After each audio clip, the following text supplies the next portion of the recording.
The garden gate slammed shut before Meher could catch her breath, and somewhere behind her, inside the mansion, 100 voices rose into a single furious roar. She did not know yet that the roar was about her. She only knew that her hands were shaking as she pressed herself against the cold stone wall, listening to footsteps thunder down the marble hallway toward the door she had just closed. Nobody was supposed to notice her tonight. That had been the plan since morning, when the head housekeeper, a stern woman named Grace, had pulled her aside and given her clear instructions. Stay in the kitchen. Carry the trays when asked. Keep your eyes down. Do not speak unless spoken to. The governor's mansion was hosting the most important gathering of the year, and a servant girl with a plain face and calloused hands had no business being seen by the powerful families filling the ballroom. Meher had followed every rule until the moment she stepped outside for air, unable to bear the heat of the kitchen a moment longer, unaware that stepping through that garden door would change the direction of her entire life. She pressed her palm against her chest, willing her heart to slow, and looked up at the mansion towering above her. Golden light spilled from every window. Laughter and violin music drifted into the night air, mixing with the sharp scent of blooming jasmine. It was a world she had served for 2 years but never truly belonged to. A world of silk gowns and diamond earrings, of men who shaped the future of the province with a signature and women who measured their worth by the size of their inheritance. She had come from nothing. Her father had once owned a small textile business before it collapsed under debts he never fully explained to her, debts that vanished along with him one winter morning when Meher was only 15. Her mother had taken ill soon after, worn down by grief and hardship, and by the time Meher turned 18, she was alone, working double shifts to pay for a single rented room above a bakery on the edge of the city. She had never imagined that a governor's mansion would become her workplace. She had never imagined that the governor's son, a man the newspapers called cold, unreachable, and dangerous, would walk into the garden at the exact moment she allowed herself to breathe freely for the first time all evening. Damien Kane moved through shadows the way other men moved through light, silent and unnoticed until he chose to be seen. He had learned that skill during 3 years at war, years that had left a jagged scar running from his temple to his jaw, a mark that made strangers flinch and acquaintances look away. He hated the pity in their eyes almost as much as he hated the whispers that followed him through every room he entered. Tonight, those whispers had followed him from the moment he arrived. Every eligible woman in the province had been paraded before him like prized cattle at an auction, each one more polished and rehearsed than the last, each one smiling at his scar as though it were invisible, as though pretending hard enough would make her forget what she truly felt. He had endured an hour of it before the walls of the ballroom began to close in on him, before the perfume and the flattery became unbearable. He needed air, he needed silence, he needed to be somewhere that his father's ambitions could not follow him. The garden was empty, or so he believed, until he heard a soft sound near the fountain, a voice, low and unpolished, humming a tune he did not recognize. He stopped walking. Curiosity, a feeling he had almost forgotten how to experience, pulled him toward the sound. He found her standing near the roses, her uniform simple, her dark hair pulled back in a hurried braid, her eyes closed as she hummed to herself in the moonlight. She looked nothing like the women inside. There was no jewelry at her throat, no elaborate gown trailing behind her. She looked more than anything like a person who had forgotten for just a moment that the world was watching. He should have turned around. He should have walked back inside and endured the rest of the evening the way he endured everything else, with silence and distance. Instead, he found himself speaking. "You have a lovely voice." Meher's eyes flew open. She spun toward him, and for the briefest moment, panic flickered across her face, quickly replaced by something more complicated, a mixture of embarrassment and defiance. She did not recognize him immediately in the darkness, and even when the moonlight caught the edge of his scar, she did not react the way most people did. She did not gasp. She did not look away. "I did not know anyone could hear me," she said, straightening her posture, brushing invisible dust from her apron. I apologize if I disturbed you. You did not disturb me, Damien said. You were the first honest thing I have encountered all evening.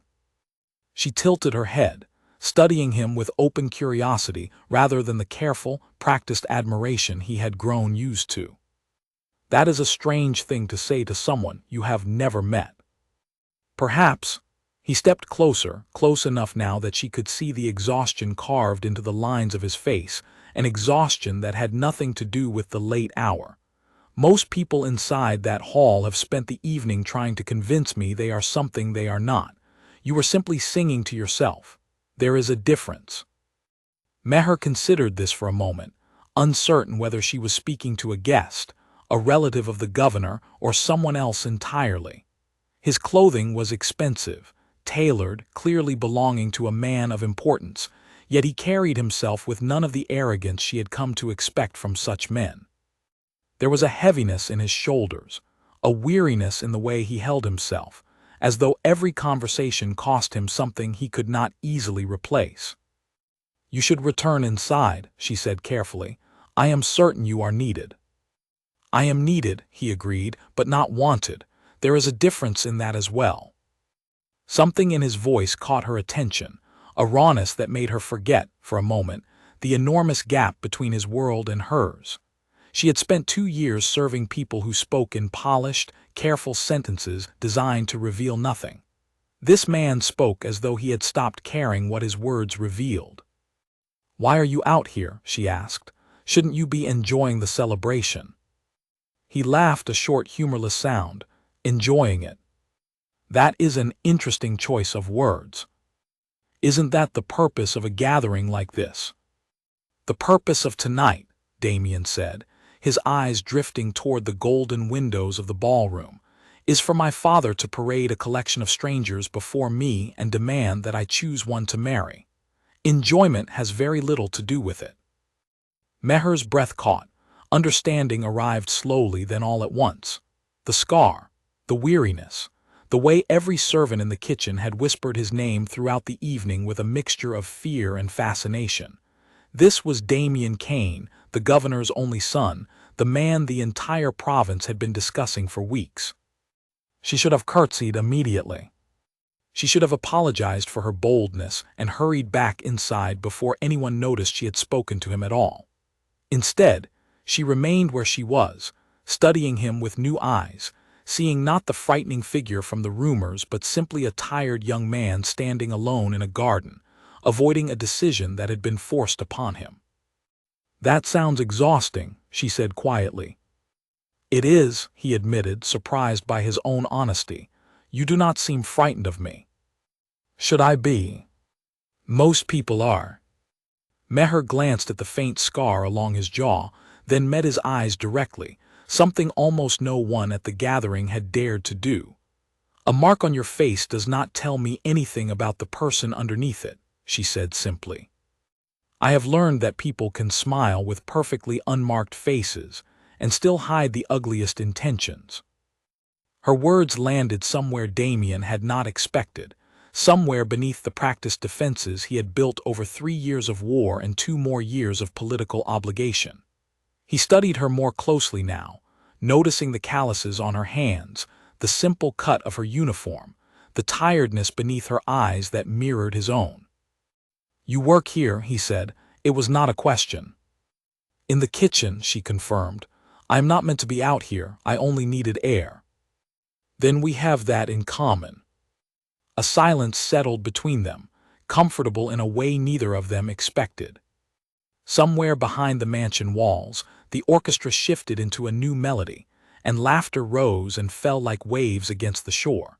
Neither of them moved to return inside. What is your name? Damien asked. She hesitated only briefly. Meher. Meher, he repeated, as though testing the shape of it. I am Damien. I know who you are, she said, a small, wry smile touching her lips for the first time. The entire kitchen has spoken of nothing else for the past week. All bad things, I imagine. Not entirely. She tilted her head, considering. Grace, our housekeeper, said you once carried an injured soldier 3 miles through enemy territory rather than leave him behind. She said the newspapers never wrote about that. Damien's jaw tightened, an old memory surfacing uninvited. The newspapers prefer stories about scars and silence. They sell better than stories about mud and fear. I imagine so, Meher said softly. People rarely want the truth. They want a story that fits neatly into what they already believe.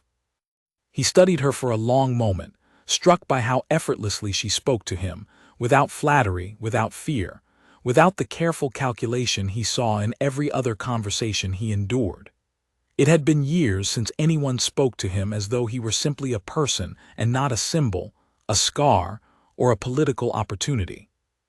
You should be careful, he said finally. Speaking to me this honestly could be dangerous. Dangerous how? My father does not tolerate embarrassment. If he saw us speaking like this, he might assume things that are not true, and he would not be gentle about correcting them. Meher's smile faded slightly, replaced by practical concern. Then perhaps I should return inside before that happens. Perhaps, Damien agreed, though he made no move to let her pass. Or perhaps we could remain out here a little longer, away from all of it, just for a few more minutes. She studied him carefully, weighing the risk against something she could not quite name, a pull she had not expected to feel toward a stranger with tired eyes and an honest voice. A few more minutes, she agreed finally.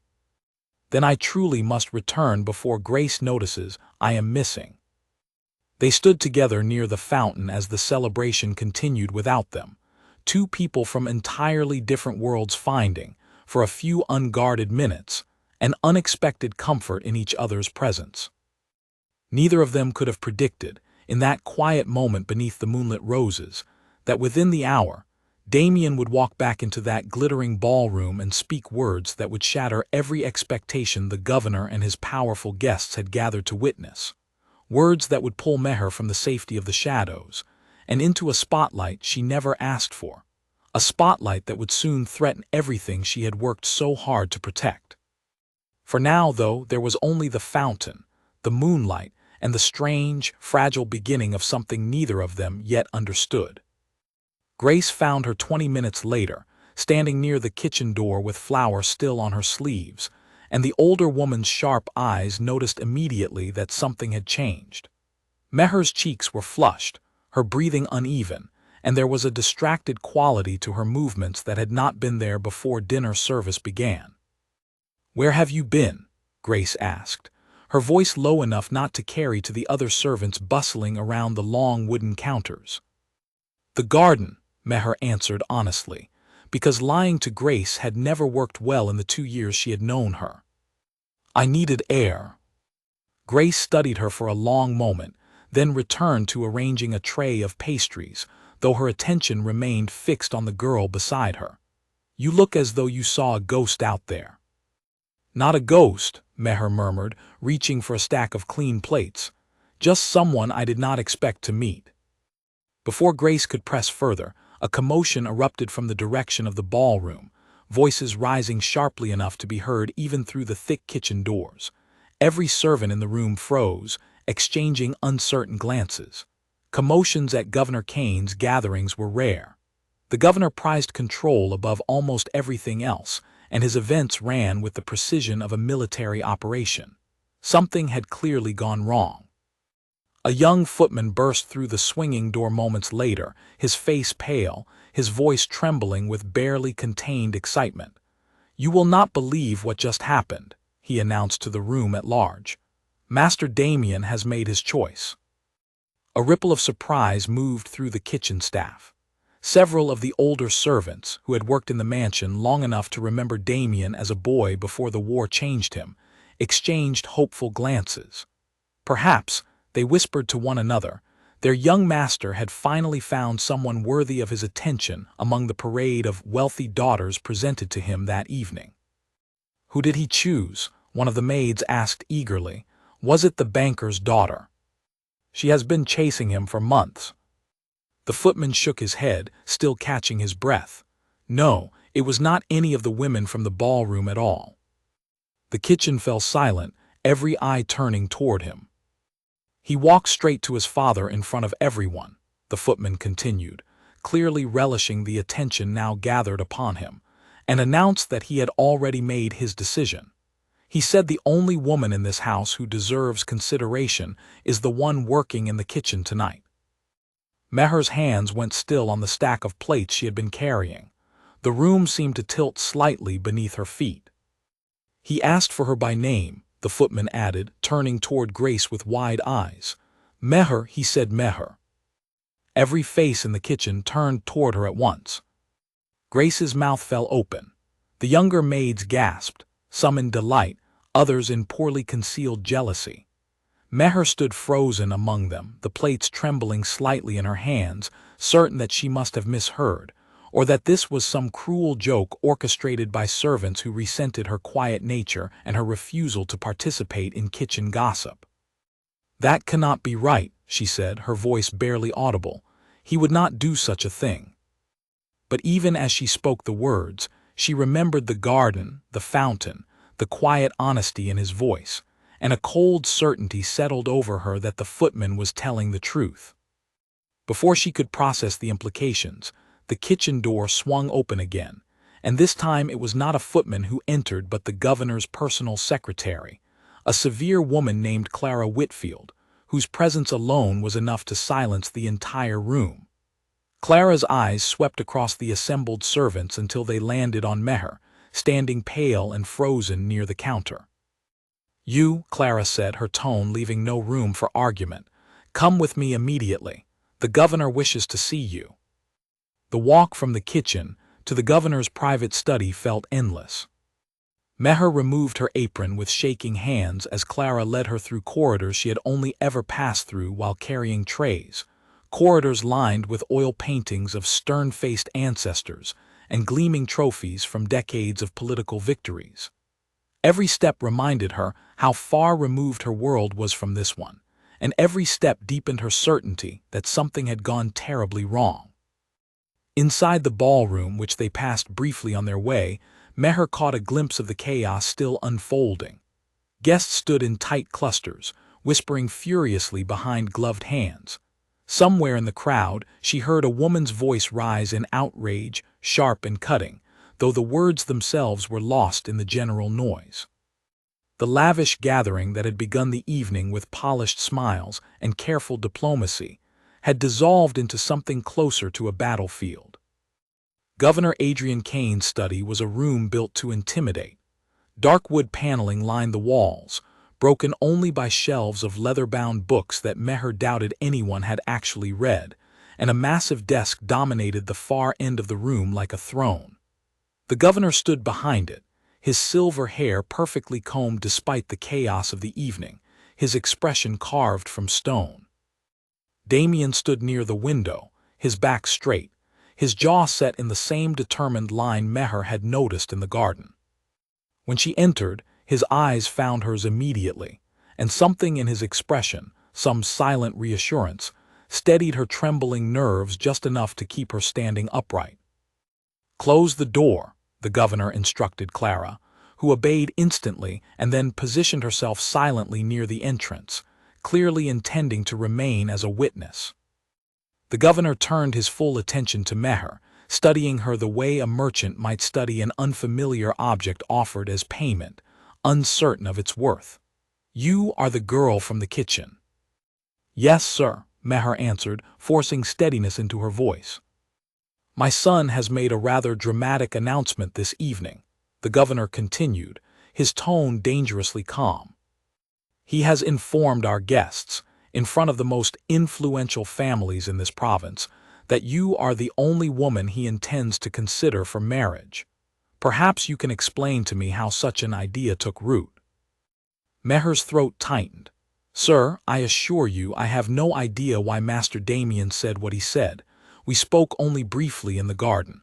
There was nothing improper about it." "Nothing improper," the governor repeated, his eyes narrowing. "And yet somehow, after a brief conversation in a garden, my son believes he has found his future wife among the kitchen staff, rather than among the daughters of senators, judges, and business leaders who spent considerable effort attending tonight's gathering. "Father," Damien interrupted, stepping forward, "I have made my decision. It has nothing to do with politics, and nothing Meher said or did encouraged this outcome. The choice was entirely my own." "Your choice," the governor repeated, turning his sharp gaze toward his son, "threatens to unravel everything I have worked to build. Do you understand the position this puts our family in? The Whitmore family alone brought their daughter here tonight with an understanding, an unspoken agreement, that this evening would end in an engagement. Senator Whitmore has been a critical ally in securing votes for the upcoming election. His support cannot be casually discarded, because you developed a sudden infatuation with a servant." "This is not infatuation," Damien said firmly. "And I did not ask to be paraded before strangers, as though I were a prize to be won through political convenience." The governor's expression darkened further. "You are the heir to this family's legacy. Every decision you make carries consequences far beyond your personal preferences." Meher stood silently through this exchange, feeling increasingly like an object being discussed rather than a person present in the room. Her mind raced through the possibilities, each one more troubling than the last. If she agreed to this, whatever this was, she would become a target for every powerful family the governor had just insulted. If she refused, she risked angering the governor further, possibly losing the only steady employment she had managed to secure since her mother's passing. "Sir," she said finally, her voice cutting through the tension, "if I may speak."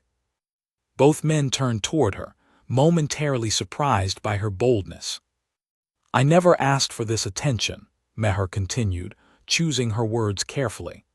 "I do not wish to cause difficulty for your family or embarrassment for your guests. If it would ease this situation, I am willing to return to my duties and forget this evening ever happened." For a moment, something like relief flickered across the governor's face, quickly replaced by calculation as he studied her more closely, perhaps reconsidering his initial dismissal of her. "That will not be necessary," Damien said before his father could respond, his voice firm and unwavering. "I meant what I said in that ballroom. I am not interested in a marriage arranged for political convenience. I have spent 3 years watching men die for causes decided by people who never set foot on a battlefield themselves.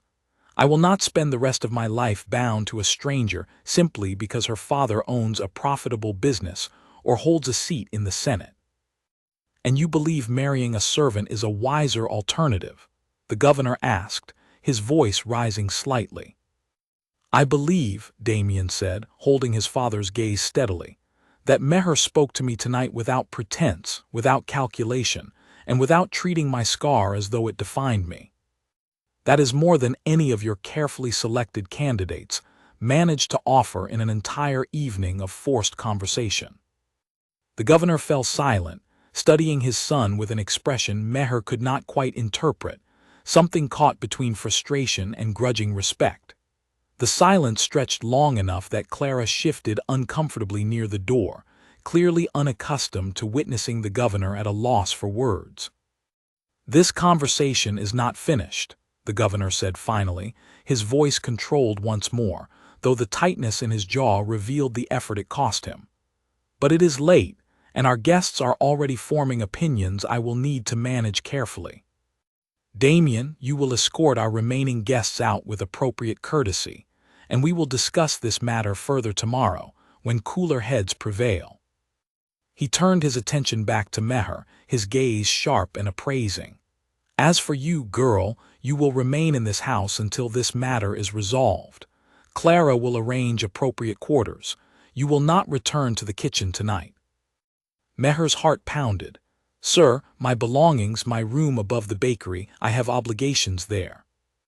"Arrangements will be made," the governor said dismissively, already turning back to his desk, signaling the conversation had reached its conclusion. "You are dismissed, both of you." Clara guided Meher from the study, leaving Damien alone with his father for a conversation Meher would never hear, though she could imagine its intensity from the tension still radiating through the hallway behind her. As Clara led her toward an unfamiliar wing of the mansion, Meher's mind spun with questions she could not answer. What had she walked into tonight, stepping outside for a simple breath of air? What was expected of her now, caught between a furious governor and his determined son, thrust suddenly into a world of politics and privilege she had never asked to enter? Behind her, in the ballroom, she passed once more. She caught sight of a young woman standing near the grand staircase, her golden gown catching the chandelier light, her expression twisted with an anger so intense it seemed to radiate outward like heat from a flame. The woman's eyes locked onto Meher's for a brief, chilling moment before Clara hurried her along, but that single glance left an impression that would linger far longer than the encounter itself deserved. Meher did not yet know her name. She did not yet know that this woman, Farah Whitmore, daughter of Senator Whitmore and the very candidate the governor had hoped Damien would choose, had just watched her carefully planned future collapse in front of the entire province.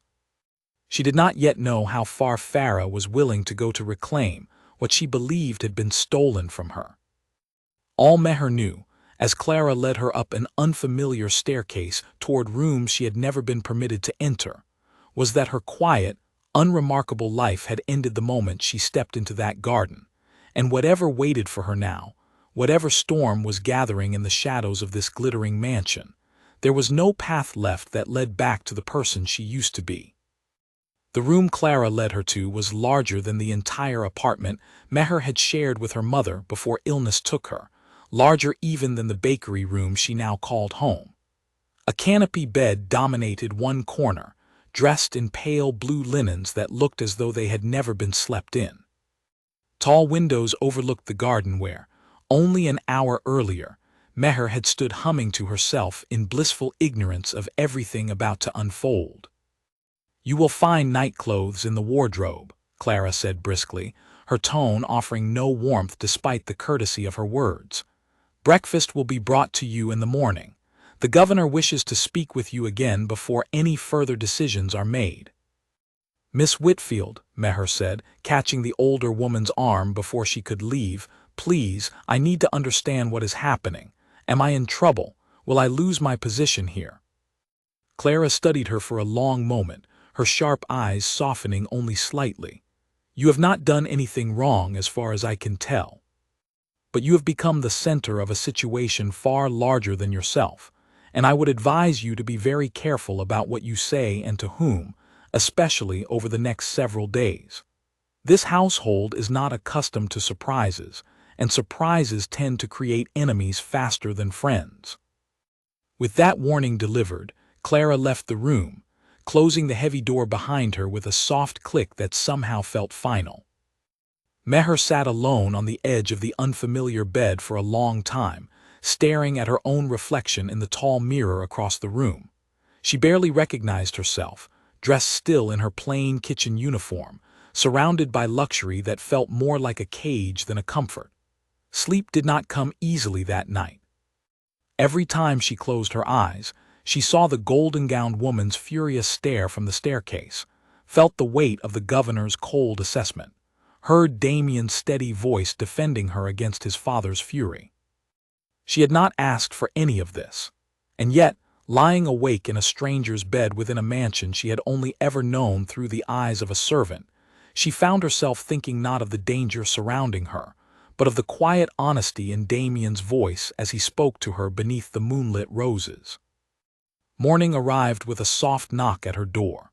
A young maid, no older than 16, entered carrying a tray of tea and warm bread, her eyes wide with curiosity she was clearly struggling to contain. "The governor requests your presence in the east drawing room within the hour," the maid said, setting the tray down carefully. "Miss Whitfield asked me to help you prepare." "Prepare?" Meher asked, confused. The maid gestured toward the wardrobe.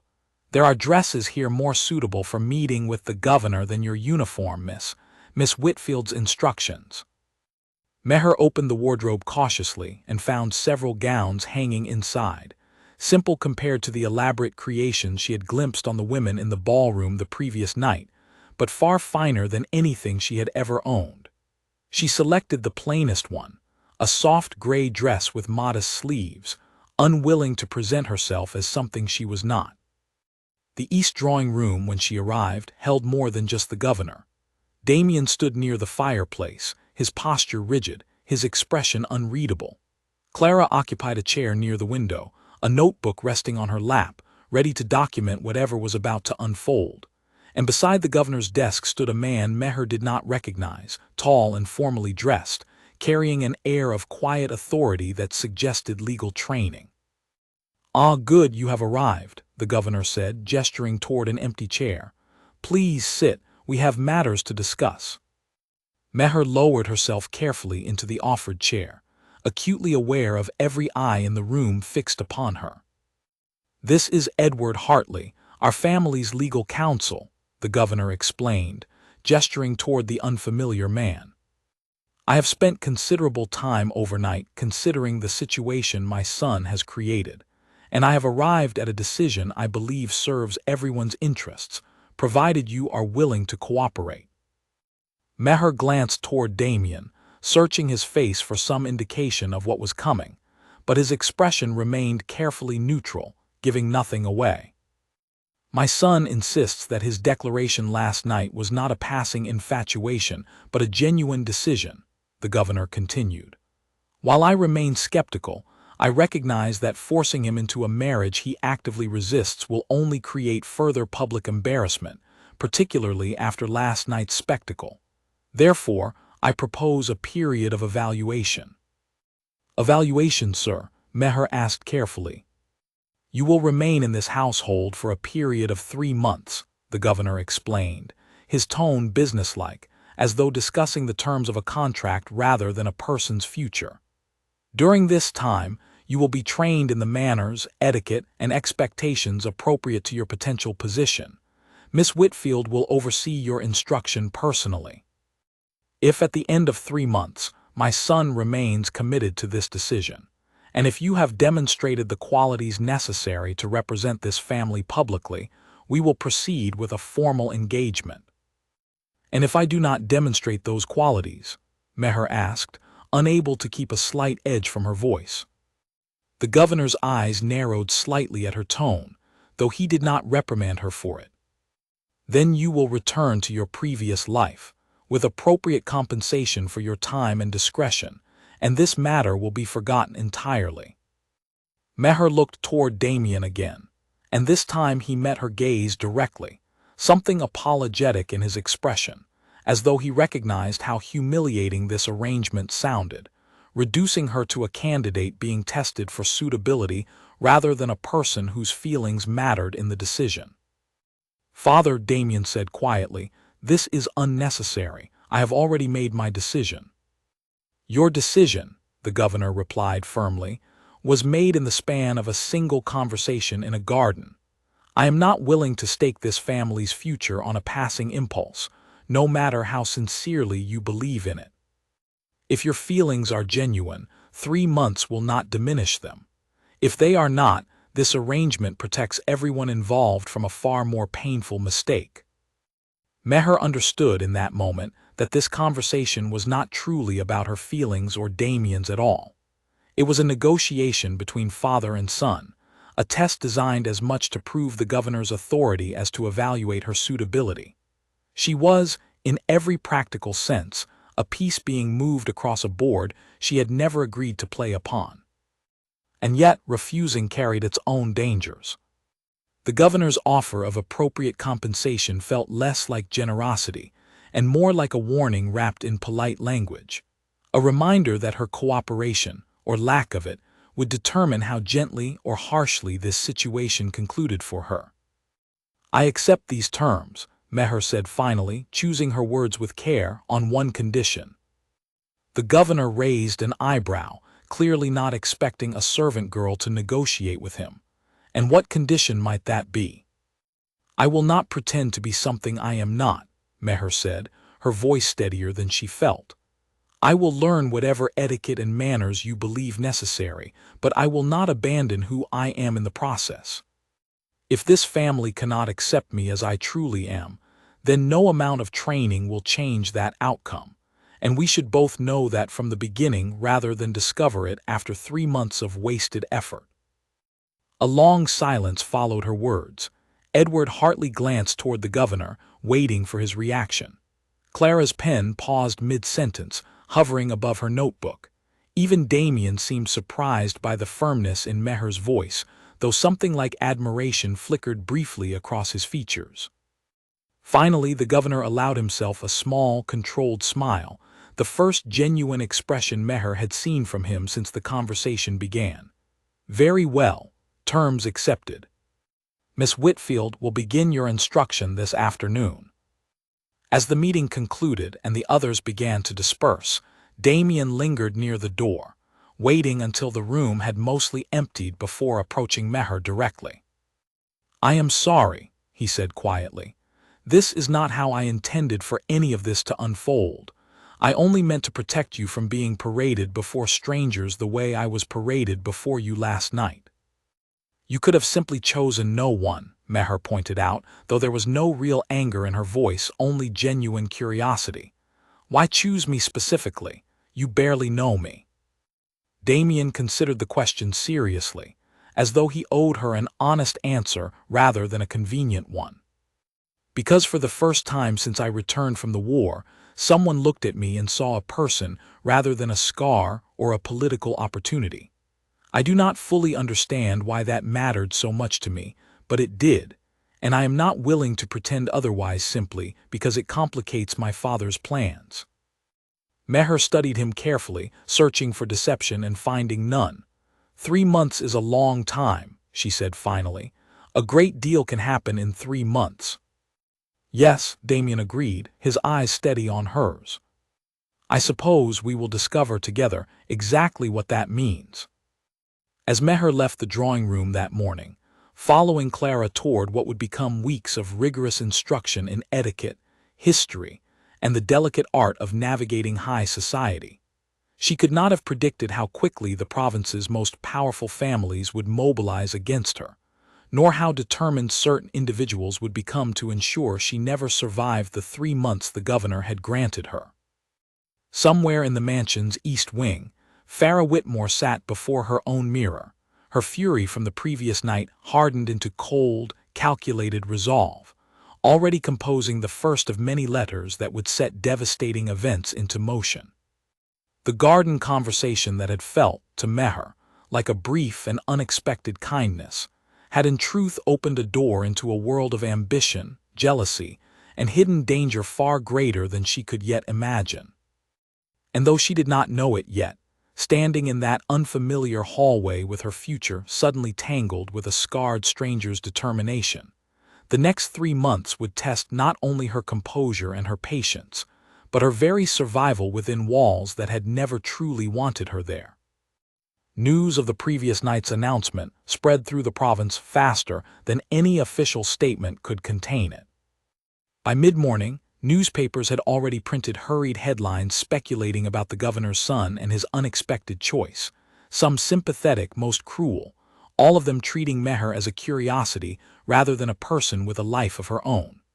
Photographers gathered outside the mansion gates, hoping for a glimpse of the servant girl who had rejected an entire ballroom of wealthy suitors, though of course, Meher had rejected no one. She had simply existed in the wrong place at the right, or perhaps the wrong moment. Inside the mansion, Clara Whitfield began Meher's instruction with the brisk efficiency of a woman who had organized political campaigns and diplomatic dinners for over a decade. The lessons started immediately after breakfast and continued well into the evening, covering everything from proper posture and table etiquette to the complicated web of alliances and rivalries that shaped the province's political landscape. "You must understand," Clara explained during their first afternoon session, guiding Meher through the correct way to hold a teacup without appearing stiff or unnatural, "that every person you meet in this society is evaluating you constantly. A single misstep, a wrong word at a dinner party, an inappropriate laugh at the wrong moment, can become a weapon used against this family for years." "It sounds exhausting," Meher admitted, echoing, without realizing it, the exact words Damien had used to describe his own existence within these walls. "It is," Clara agreed, allowing herself a rare moment of honesty. "But it is also survivable, provided you learn the rules quickly and never forget who is watching." Despite the intensity of the training, Meher found herself grateful for Clara's directness. Unlike many of the household staff, who treated her with either exaggerated deference or thinly veiled resentment, Clara spoke to her plainly, correcting her mistakes without cruelty and offering genuine guidance rather than empty flattery. Slowly, over the following days, something resembling mutual respect began to form between them. The same could not be said for every corner of the mansion. Several of the senior servants who had once considered Meher a colleague now regarded her with obvious suspicion, uncertain how to treat someone who had, seemingly overnight, become neither servant nor guest, but something uncomfortably in between. Grace, at least, remained kind, sneaking encouraging notes into the meals delivered to Meher's room, small reminders that not everyone in the mansion viewed her transformation as a betrayal of her former position. Damien, true to the terms his father had established, kept a respectful distance during those first weeks, though Meher often noticed him observing her from across the dining hall during the rare occasions their paths crossed, his expression unreadable but never unkind. When they did speak, usually brief exchanges in hallways or gardens, their conversations retained the same easy honesty that had marked their first meeting, a comfort neither of them had expected to find so quickly with another person. "How are the lessons progressing?" he asked one afternoon, finding her seated alone in the same garden where they had first met, a heavy etiquette manual open across her lap. "Slowly," Meher admitted, closing the book with visible relief. "Miss Whitfield insists I have made progress, though I suspect she says that mainly to keep me from losing hope entirely." Damien settled onto the bench beside her, close enough to be companionable but careful to maintain an appropriate distance. "For what it is worth, I do not care whether you learn to hold a teacup correctly. That was never what drew me to you." "Your father cares a great deal, however," Meher pointed out, "and it is his approval that determines whether this arrangement continues past 3 months." "My father's approval has never been easily earned," Damien said, a note of old bitterness creeping into his voice. "Even before the war, even before this scar, I struggled to meet his expectations. I have made peace with the fact that I may never fully satisfy him, regardless of what I do." Meher studied him carefully, noticing the way his hand instinctively rose to touch the edge of his scar before he caught himself and lowered it again. "Does it still bother you?" "The scar, I mean." "Less than the way people react to it," he admitted. "Strangers see the scar before they see anything else about me. They assume violence, danger, tragedy, and sometimes they are not entirely wrong, but it becomes exhausting, being reduced to a single visible mark rather than a whole person." "I understand that more than you might expect," Meher said quietly. "People look at my hands, at my worn shoes, at the way I speak, and they decide immediately what kind of life I must have led, what kind of person I must be. It rarely occurs to them that there might be more beneath the surface than what they assume at first glance." A comfortable silence settled between them, the kind that required no further explanation. It was in moments like these, brief and unremarkable to any outside observer, that their unlikely connection continued to deepen, built not on grand romantic gestures but on shared understanding, on the simple relief of being seen clearly by another person for the first time in years. Their peace was interrupted, as it so often was during those early weeks, by the arrival of unwelcome news. Clara found them in the garden that evening, her expression tighter than usual, a folded newspaper clutched in her hand.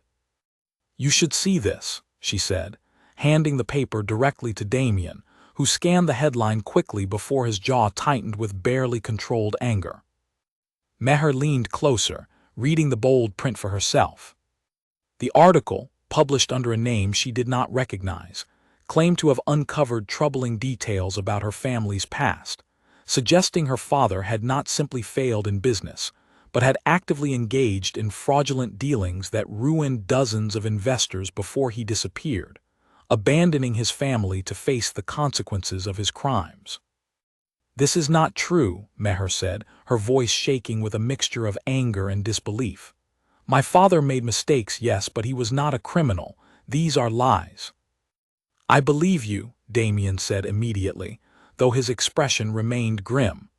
"But belief alone will not stop this story from spreading, and someone clearly wanted this printed at precisely this moment, while public attention remains fixed on you."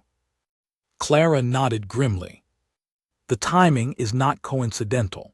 Someone with resources and motivation arranged for this story to surface, and I suspect we do not need to search far to identify likely candidates."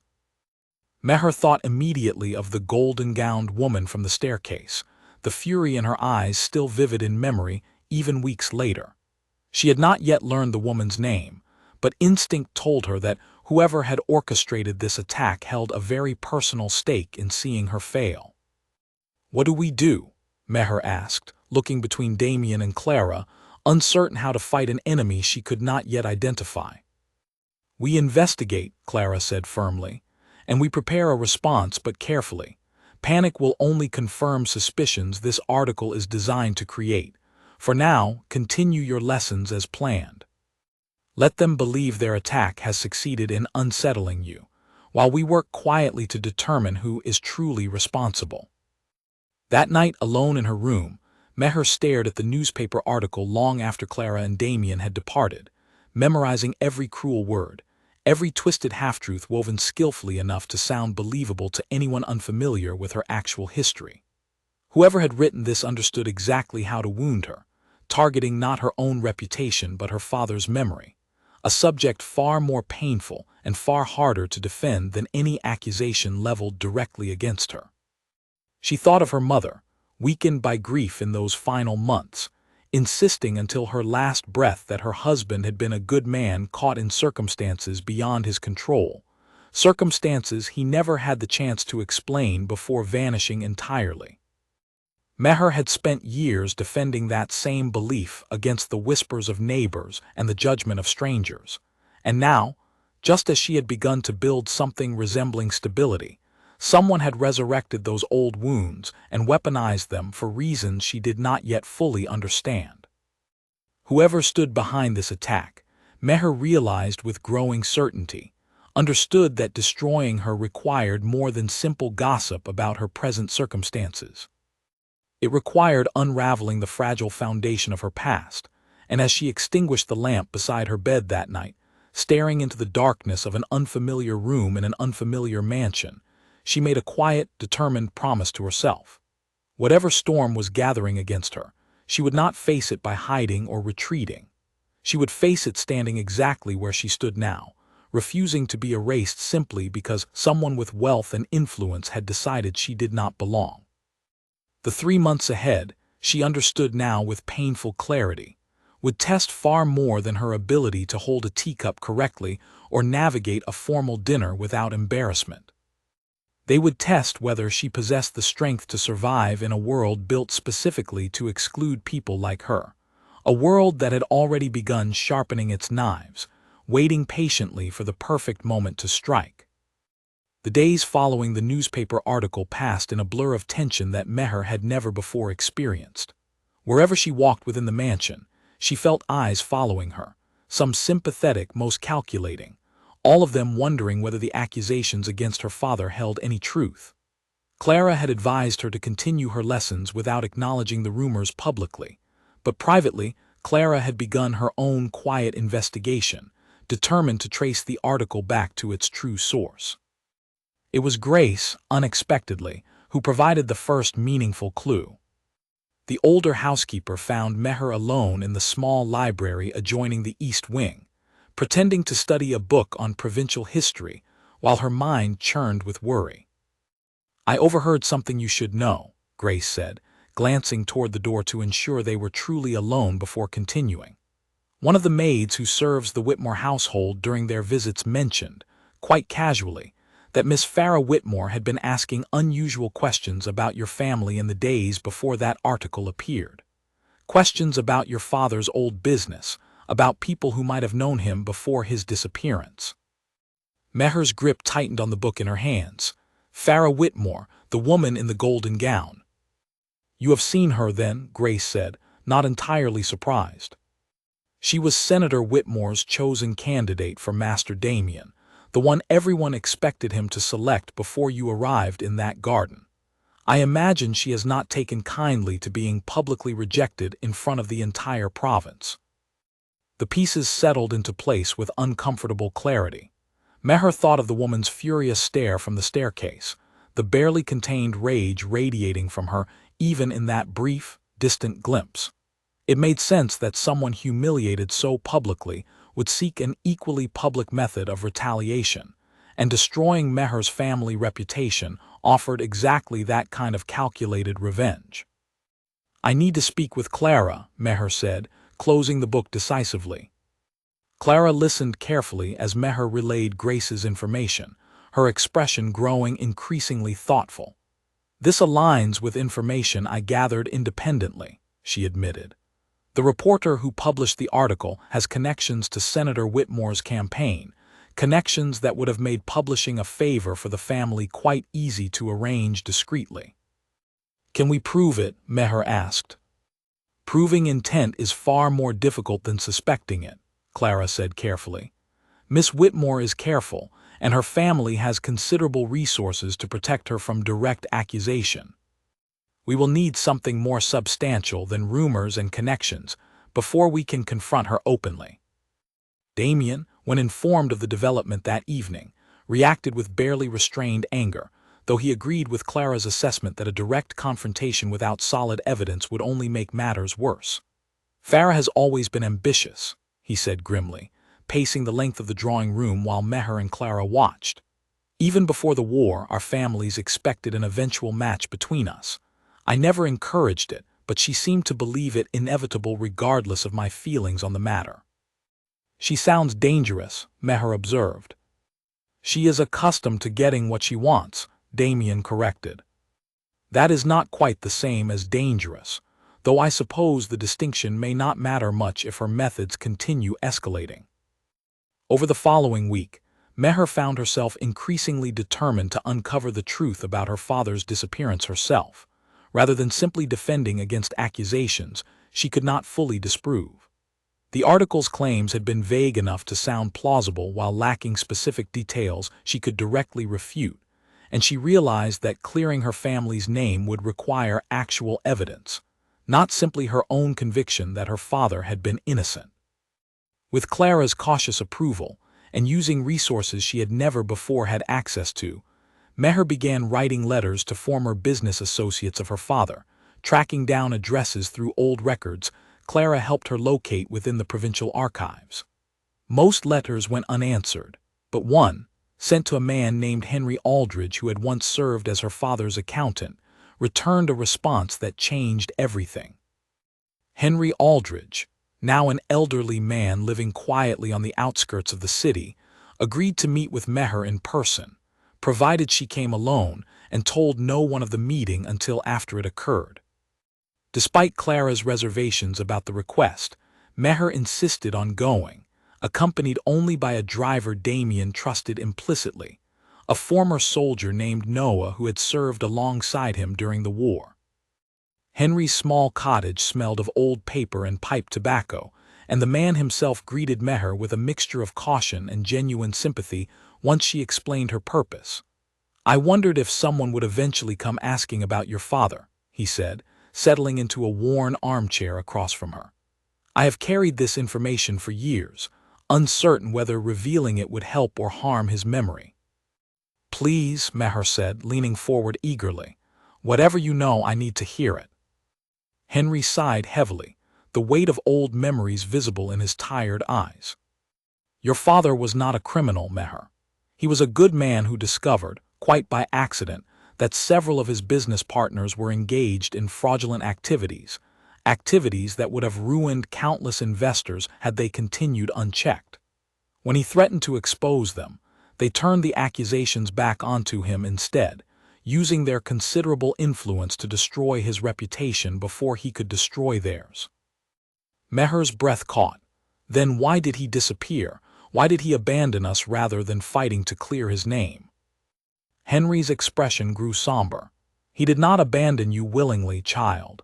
He received threats, serious threats against your safety and your mother's if he continued pursuing the truth. He believed disappearing would protect you both from further danger, that his absence would make your family less valuable as a target for the men he had threatened to expose. Tears welled in Meher's eyes, years of confusion and quiet resentment toward her father's memory suddenly reshaping into something closer to understanding. He was trying to protect us. He loved you both very much, Henry confirmed gently. I have documents, correspondence between your father and the men who threatened him, evidence that could clear his name if presented properly. I kept them hidden all these years, uncertain whether the danger he feared had truly passed. Will you give them to me? Meher asked, her voice trembling with hope and grief in equal measure. Henry studied her carefully before nodding slowly. I believe it is time the truth was told, provided you understand that revealing this information may create new dangers of its own.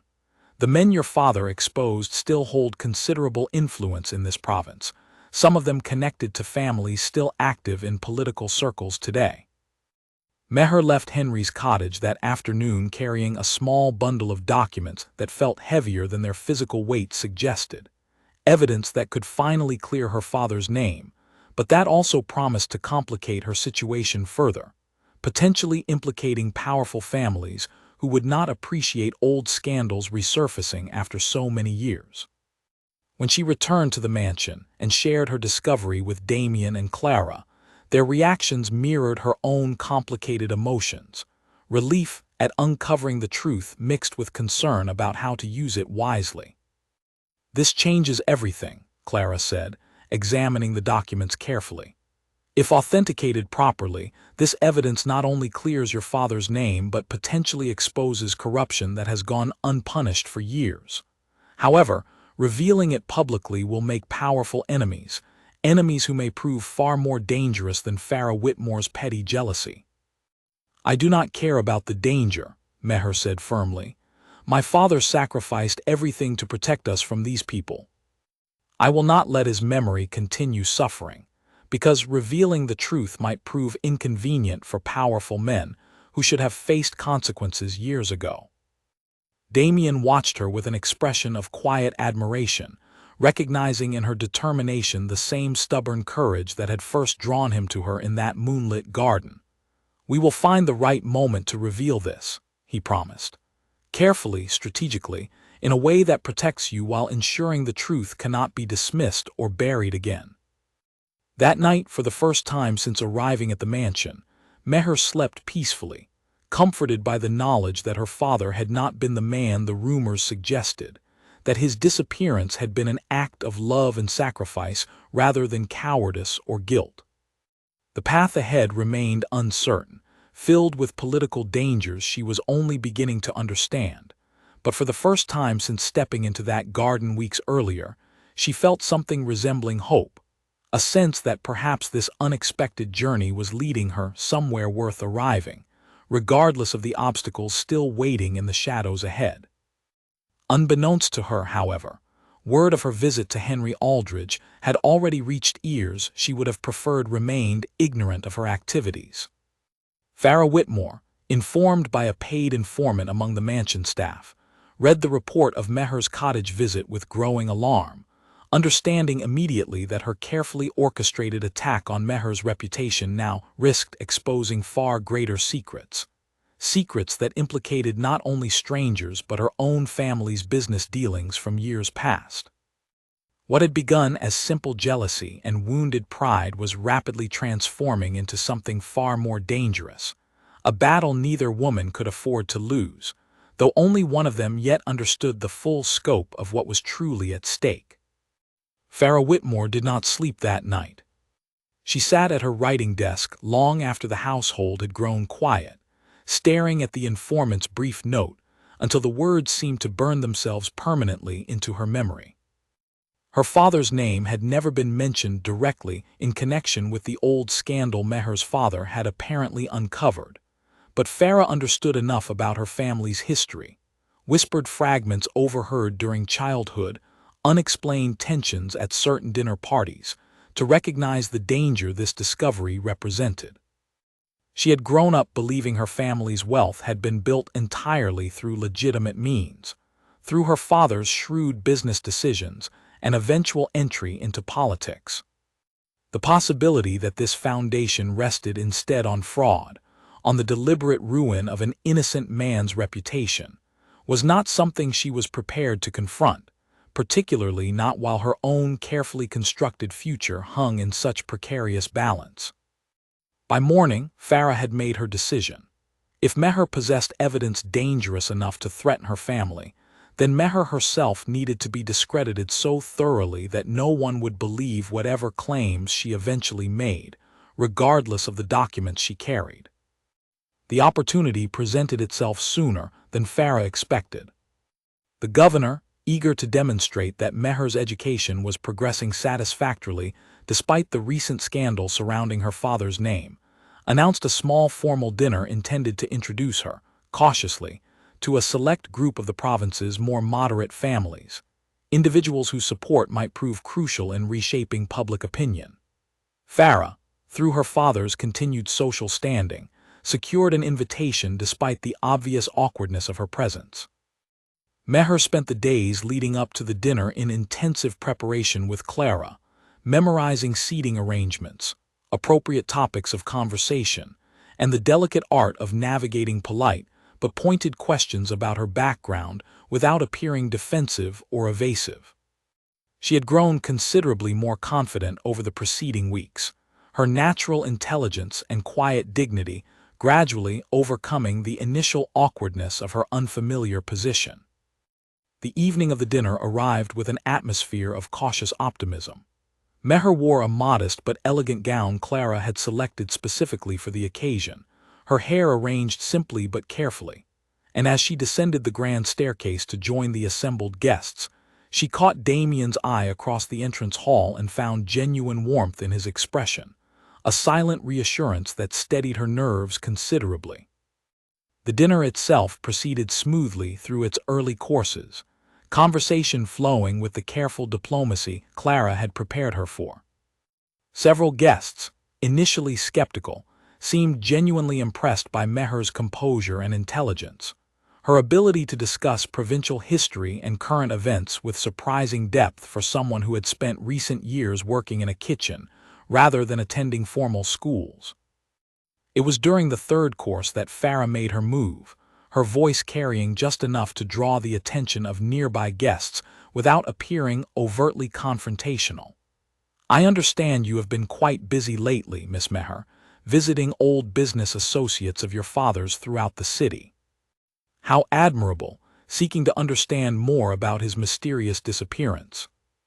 The table fell quiet, several guests exchanging curious glances at the pointed reference to a subject most had carefully avoided throughout the evening.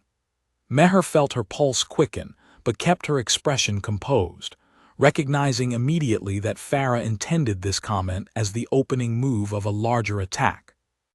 "My father's history is important to me," Meher answered evenly. "I see nothing shameful in seeking to understand my own family's past." "Of course not," Farah agreed, her smile sharp despite its outward pleasantness. "Though I do wonder what you hope to accomplish by digging through old scandals best left forgotten. Some truths, once uncovered, tend to harm more people than they help." "Is that a warning, Miss Whitmore?" Damien interjected, his voice carrying a coldness that immediately silenced the surrounding conversation entirely. Farah's composure flickered briefly before she recovered, turning her attention toward Damien with practiced grace. "Merely an observation, Master Kane.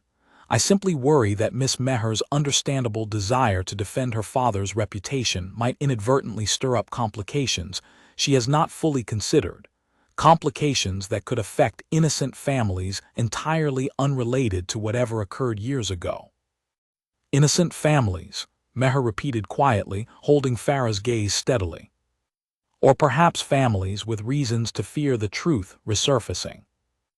A visible tension rippled through the table as several guests began to sense the true nature of the exchange occurring beneath its surface politeness. The governor, seated at the head of the table, watched the confrontation with sharp interest, his expression giving away nothing of his own thoughts on the matter. Farah's smile tightened almost imperceptibly. "I only meant to offer friendly caution, Miss Meher. I would hate to see you cause yourself further embarrassment pursuing matters better left undisturbed." "I appreciate your concern," Meher replied, her voice steady despite the tension coiling tightly in her chest. "Though I have found that truth, however uncomfortable, tends to serve justice far better than convenient silence ever could." The exchange ended there, the conversation shifting awkwardly to safer topics as the dinner continued. But the confrontation had accomplished exactly what Farah intended, planting seeds of doubt and curiosity among guests who would undoubtedly discuss the exchange extensively once they returned to their own social circles.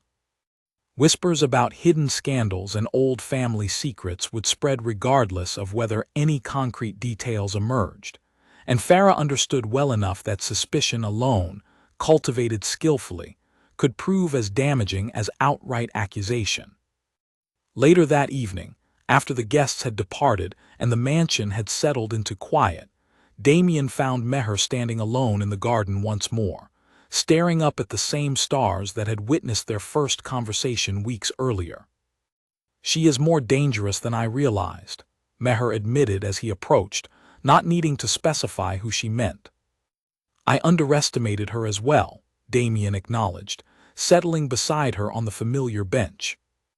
"I assumed her anger stemmed purely from wounded pride, but tonight's performance suggested something more calculated, more personal than simple jealousy over a rejected match. She knows something about her own family's connection to my father's history," Meher said thoughtfully. "That is the only explanation that makes sense. Why else would she work so hard to discredit me before I can present my evidence publicly?"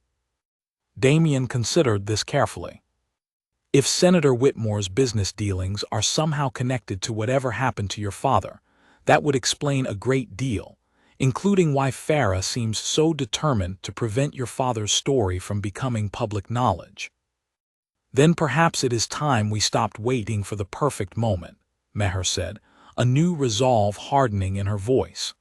"Every day we delay gives her more opportunity to prepare her defenses, to discredit me further before the truth ever reaches the public. Revealing this now carries significant risk," Damien warned. "If we move too quickly, without sufficient preparation, we risk the evidence being dismissed as fabricated, or worse, we risk drawing dangerous attention from people far more ruthless than Farah Whitmore alone." "I understand the risk," Meher said, meeting his eyes steadily in the moonlight. "But I have spent my entire life being underestimated, dismissed, and pushed aside by people who believed their wealth and status entitled them to control my circumstances. I refuse to spend the next several weeks hiding from a woman whose only real weapon is fear and rumor. My father deserved better than silence, and so do I." Damien studied her for a long moment, something fierce and protective kindling behind his eyes. "Then we will not hide," he said finally. "We will prepare carefully, gather every piece of evidence we can verify, and when we are ready, we will present the truth so thoroughly and so publicly that no amount of rumor or intimidation will be able to bury it again." Their alliance, forged initially from an unexpected garden conversation, had deepened over the preceding weeks into something neither of them had anticipated. A genuine partnership built on mutual respect and shared determination, rather than the calculated arrangements that typically defined marriages within their world.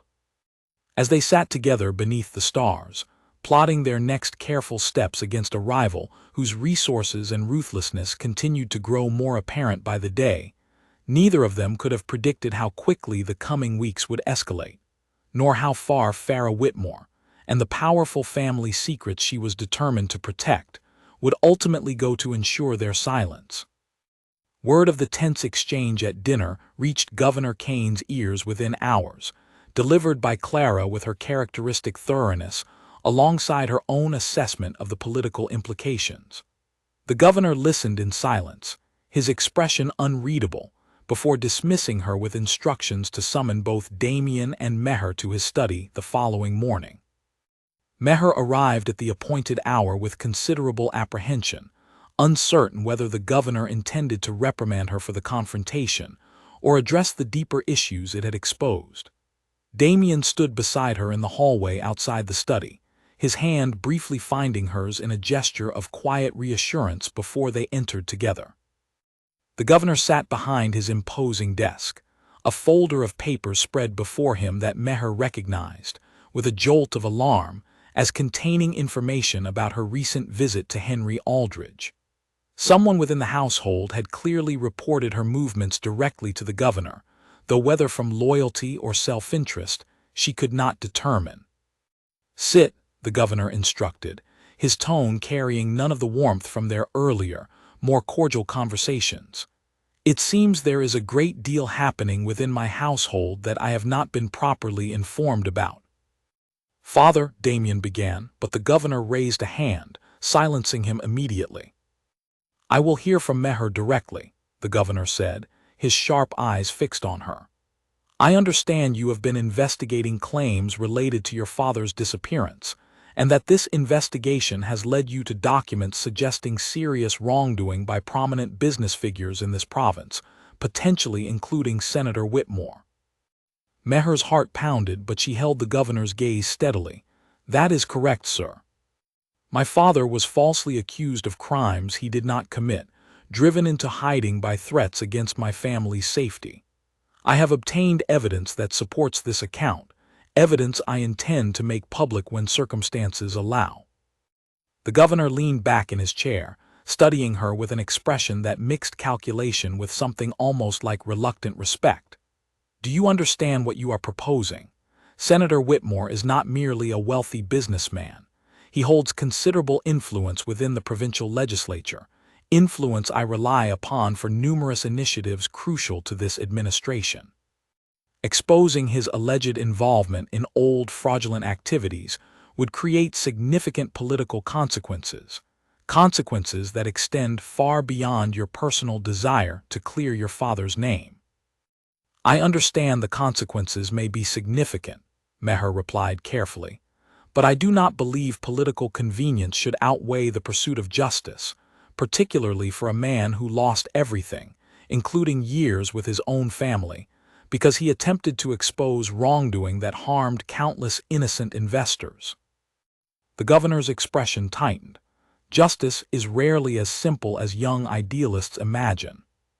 There are always broader considerations: stability, alliances, the greater good of the province as a whole, that must be weighed against individual grievances, however legitimate they may be. "With respect, father," Damien interjected, unable to remain silent any longer, "that same reasoning is precisely what allowed men like Senator Whitmore's associates to destroy an innocent man's reputation years ago without consequence. If we continue prioritizing political convenience over genuine justice, we become complicit in the very corruption we claim to oppose."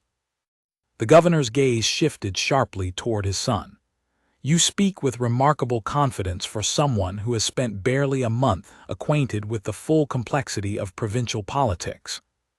I have spent decades building the alliances necessary to accomplish meaningful reforms in this province.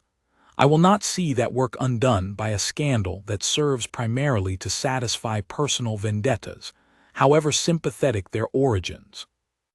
"This is not merely a personal vendetta," Damien said firmly, his voice rising with barely controlled frustration. "This is about a good man wrongly destroyed by powerful people who faced no accountability whatsoever. If we cannot support justice when it becomes politically inconvenient, then what exactly are these alliances and reforms accomplishing in the first place?"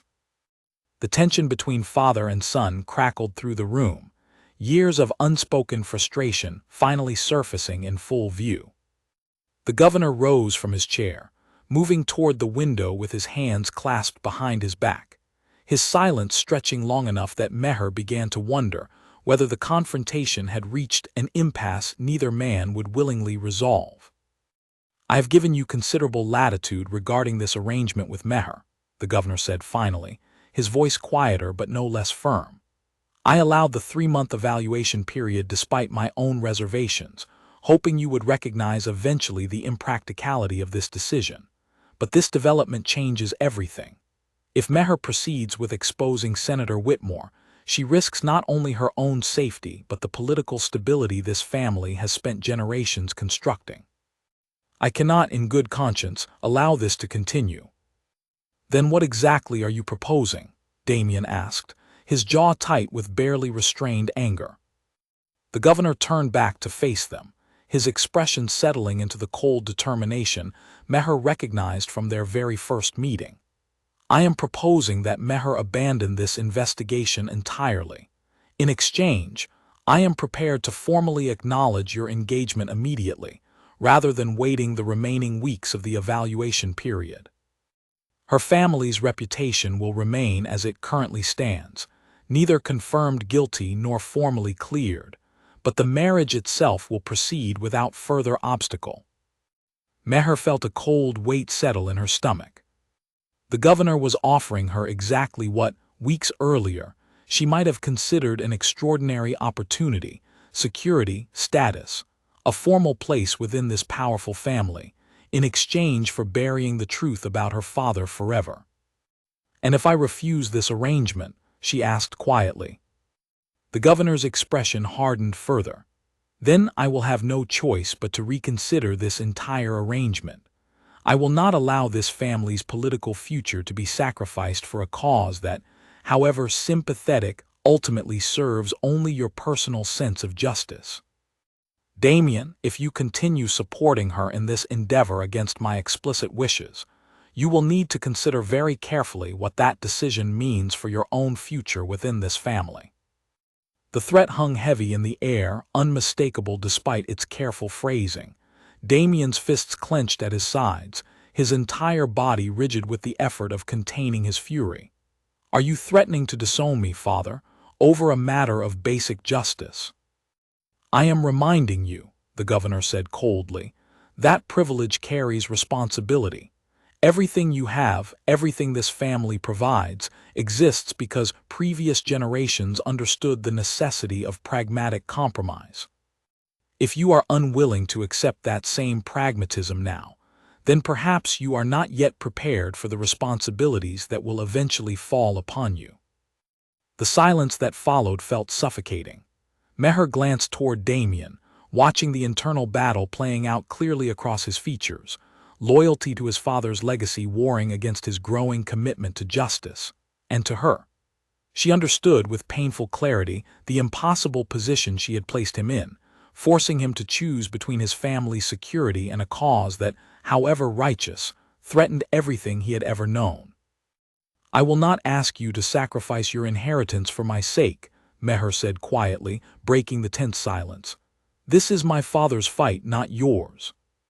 If continuing this investigation costs you everything, then perhaps I should proceed alone, without dragging you further into consequences that were never truly yours to bear." "Absolutely not," Damien said immediately, turning toward her with fierce determination replacing his earlier hesitation. "I did not choose you in that garden because I calculated the political convenience of doing so. I chose you because you represented the first genuine, honest connection I had experienced in years. I will not abandon that principle now simply because my father threatens consequences I find deeply unjust." He turned back toward his father, his voice steady despite the enormous stakes of what he was about to declare. "Father, I love this family, and I respect the sacrifices you have made throughout your career.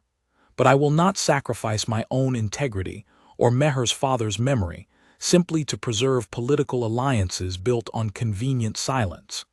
If you choose to disown me for standing beside what is right, then that is a consequence I am prepared to accept, difficult as it may be." The governor stared at his son for a long, tense moment, something shifting behind his controlled expression, surprise perhaps, or something closer to grudging recognition of a resolve he had not expected to encounter. He said nothing further, however, simply gesturing toward the door with a curt, dismissive motion. "This conversation is finished for today," he said, his voice carefully controlled once more. "I will need time to consider how best to proceed, and I would advise both of you to consider carefully the full weight of the decisions you are making before events progress any further beyond recall." As Meher and Damien left the study together, the weight of the confrontation settling heavily between them, neither spoke for several long minutes, walking silently through the mansion's grand corridors until they reached the relative privacy of the garden once more. "I am sorry," Meher said finally, breaking the silence.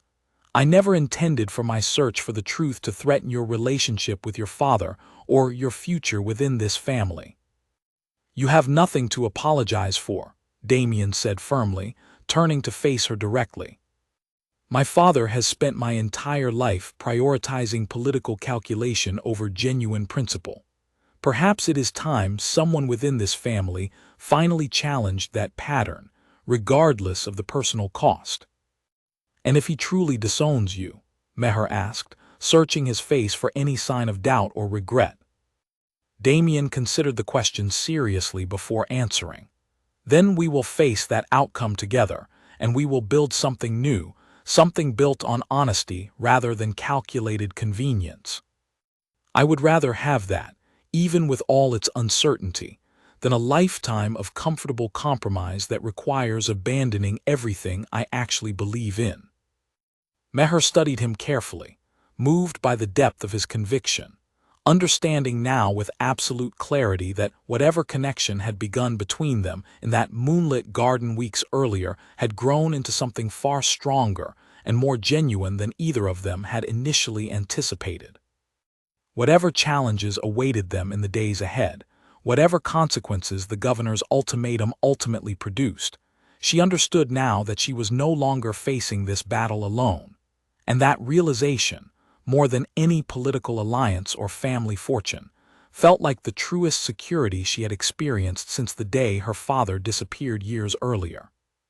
3 days passed without further word from the governor, an uneasy silence that left the entire household on edge. Meher continued her lessons with Clara, though the atmosphere between them had shifted, Clara's usual brisk efficiency softened by something resembling genuine concern for the position Meher now found herself in.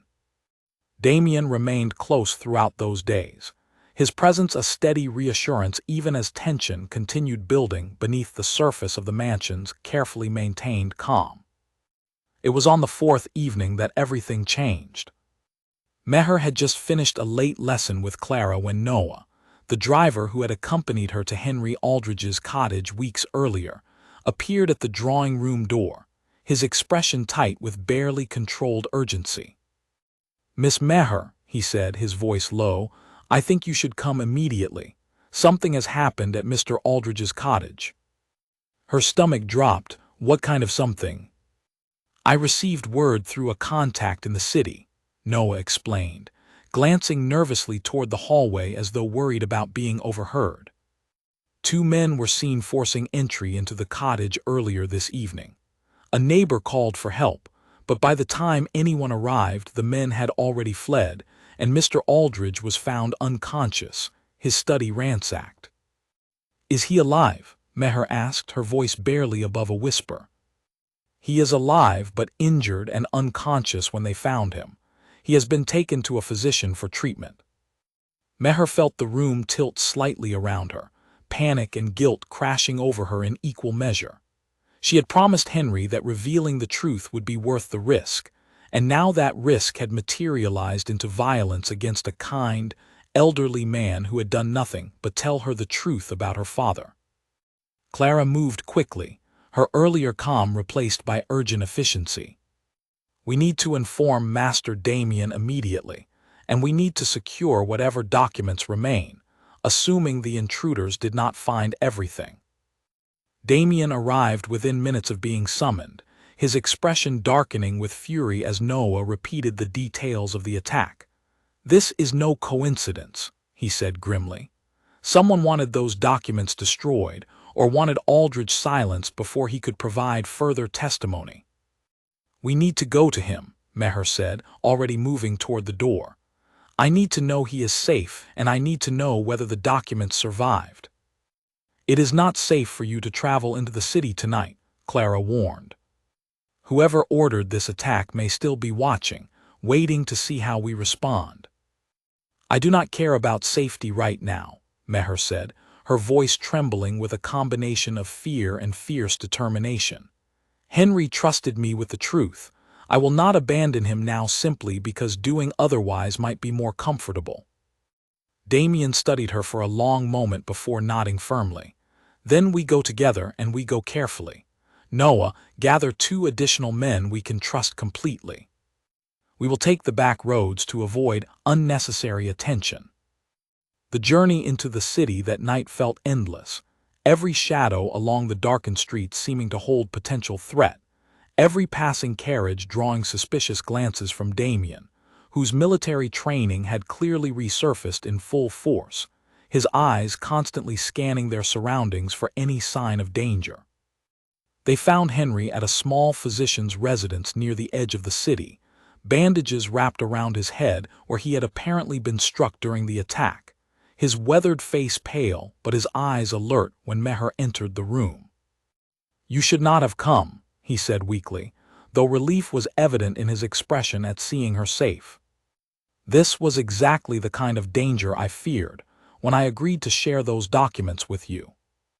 "Are you all right?" Meher asked, taking his hand gently. "What happened?" "2 men, I did not recognize them," Henry explained, wincing slightly as he shifted position.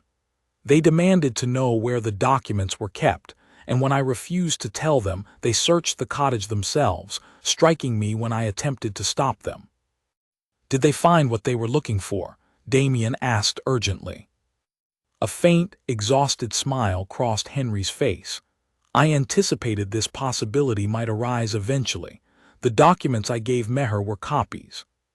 The original correspondence remains hidden, secured somewhere they would never think to search." Relief flooded through Meher, though it was quickly tempered by renewed fear for Henry's safety. "This is too dangerous for you to continue protecting alone," she said firmly. "Please, let us arrange proper protection for you, at least until this matter is resolved." Henry considered this for a moment before nodding slowly. "Perhaps that would be wise. I am too old for this kind of excitement, and I would prefer to see justice finally served rather than being silenced before the truth can fully emerge." Damien arranged immediately for Henry to be moved to a secure location outside the city, accompanied by trusted men who would ensure his continued safety, while Clara worked through the remainder of the night verifying that the copied documents in their possession remained secure and unaltered. It was nearly dawn by the time Meher and Damien finally returned to the mansion, exhausted but resolute, the events of the night having transformed their careful, strategic patience into urgent determination. Whoever had ordered the attack on Henry had revealed, through their willingness to resort to violence, exactly how much they had to lose if the truth about Meher's father finally emerged into public knowledge. "We cannot wait any longer," Damien said, as they walked together through the quiet garden, the first pale light of morning beginning to color the sky above them. "If they are willing to attack an elderly man to prevent this truth from surfacing, there is no telling what other measures they might attempt against you directly." "I agree," Meher said, though exhaustion weighed heavily in her voice. "But revealing everything publicly, without proper preparation, without your father's cooperation, could backfire terribly. We need a plan that ensures the truth cannot simply be dismissed or buried through further intimidation." They sat together in silence for a long moment, both turning the problem over carefully in their minds, until Damien finally spoke, a new resolve hardening in his voice. "There is one path forward I have been reluctant to consider, but given tonight's events, I believe it may be our only viable option." "What path?" Meher asked. "My father cares deeply about his political legacy, about the reforms he has spent decades pursuing," Damien explained. If we can demonstrate to him that Senator Whitmore's corruption threatens to expose the entire province to scandal regardless of our actions, that continuing to protect him poses greater political risk than confronting the truth directly, my father may reconsider his position entirely. How do we demonstrate that? Meher asked. We gather additional evidence, Damien said. Not just documents proving your father's innocence, but evidence connecting Senator Whitmore's current business dealings to ongoing corruption, evidence that shows my father the true scope of what continued silence would ultimately protect. Over the following days, working carefully and quietly to avoid drawing further dangerous attention, Meher and Damien, with Clara's considerable assistance, began piecing together a broader picture of Senator Whitmore's activities, cross-referencing old financial records with more recent provincial contracts, uncovering patterns that suggested the corruption Meher's father had originally discovered had never truly ended, merely evolved into more sophisticated forms over the intervening years. The investigation proved slow and painstaking, requiring careful navigation of public records alongside more discreet inquiries among former associates willing to speak, cautiously, about irregularities they had witnessed but never dared report. Farah, meanwhile, seemed to sense the mounting pressure building against her family, her public appearances growing increasingly strained, her earlier confident cruelty replaced by something closer to visible anxiety whenever Meher's name arose in conversation. It was during this tense period of careful investigation that Meher finally confronted Farah directly, encountering her unexpectedly during a charity event both had been obligated to attend, an encounter that would ultimately reveal far more about Farah's own hidden circumstances than either woman anticipated. They found themselves alone briefly near the refreshment tables, the surrounding crowd's attention momentarily focused elsewhere, and Meher, recognizing the rare opportunity for honest conversation away from watching eyes, decided to speak plainly. I know about your family's connection to what happened to my father, she said quietly, watching Farah's expression carefully for any reaction. Farah's composure flickered, something like genuine fear briefly crossing her features before she regained her practiced control. I do not know what you are referring to. I think you do, Meher said gently, surprising herself with the compassion in her own voice despite everything Farah had done to harm her. I think you have known for some time, and I think that knowledge frightens you far more than any political consequence ever could. Farah's carefully maintained mask finally cracked, revealing beneath it something raw and unexpectedly vulnerable. You do not understand what it means to grow up believing your family's wealth and status represent something honorable, only to discover, gradually, that the foundation beneath everything you value might be built on lies and cruelty toward innocent people. I understand better than you might expect, Meher said quietly. My own family was destroyed by exactly that kind of hidden corruption. I spent years believing my father had abandoned us, ashamed of a truth I did not yet understand. Discovering the reality, however painful, ultimately freed me from that shame rather than deepening it. Farah studied her with an expression Meher could not fully interpret, something caught between resentment and reluctant curiosity. And if the truth about my own family proves equally damaging, what then? Do you expect me to simply accept the destruction of everything I have ever known, simply because acknowledging it might align with your particular sense of justice? I expect you to consider, Meher said carefully, that continuing to protect a lie, regardless of how uncomfortable the truth might prove, ultimately harms far more people than confronting it honestly ever could. My father paid an enormous price for choosing truth over convenient silence. I do not wish that same fate upon you, but I will not abandon my pursuit of justice simply because it threatens your family's comfort. Farah said nothing further, her expression unreadable as she turned and walked away, leaving Meher standing alone among the refreshment tables, uncertain whether their conversation had accomplished anything meaningful or simply deepened the animosity between them.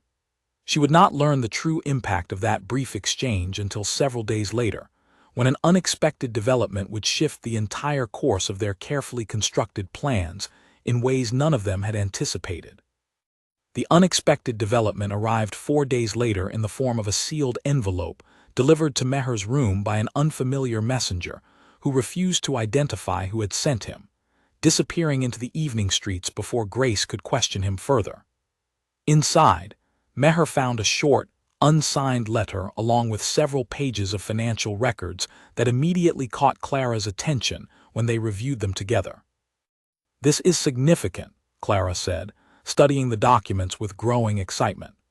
"These records detail specific transactions between Senator Whitmore and the same associates implicated in your father's old case, transactions dated much more recently than we previously suspected.